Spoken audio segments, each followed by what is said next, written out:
भारत में एमबीबीएस की पढ़ाई करना एक सम्मानजनक लेकिन चुनौतीपूर्ण यात्रा है। यह रास्ता न केवल ज्ञान और समर्पण की मांग करता है, बल्कि इसमें कई चरण शामिल होते हैं जो इसे और भी कठिन बनाते हैं। पहला कदम है 11वीं और 12वीं कक्षा की तैयारी। छात्र को सबसे पहले साइंस स्ट्रीम का चयन करना होता है, जिसमें फिजिक्स, केमिस्ट्री और बायोलॉजी अनिवार्य होते हैं। इसके साथ ही एनसीईआरटी की किताबों पर जोर देकर अध्ययन करना चाहिए, क्योंकि यह मेडिकल प्रवेश परीक्षाओं के लिए बहुत महत्वपूर्ण है। दूसरा महत्वपूर्ण चरण है मेडिकल प्रवेश परीक्षा, जिसे नीट कहा जाता है। यह परीक्षा 12वीं कक्षा के साथ या उसके बाद दी जाती है और एमबीबीएस, बीडीएस और अन्य आयुष पाठ्यक्रमों में दाखिले के लिए आवश्यक है। नीट में फिजिक्स, केमिस्ट्री और बायोलॉजी के वस्तुनिष्ठ प्रश्न होते हैं और इसकी तैयारी के लिए छात्रों को समर्पित रहना पड़ता है।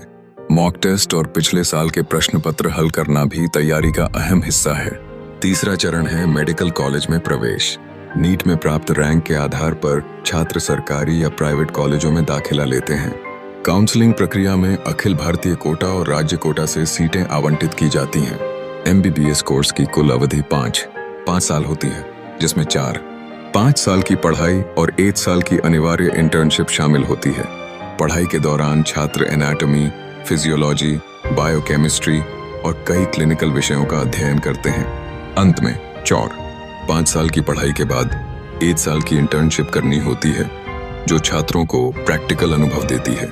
इस दौरान वे हॉस्पिटल के विभिन्न विभागों में काम करते हैं, जो उनके लिए एक अत्यंत महत्वपूर्ण सीखने का अवसर होता है।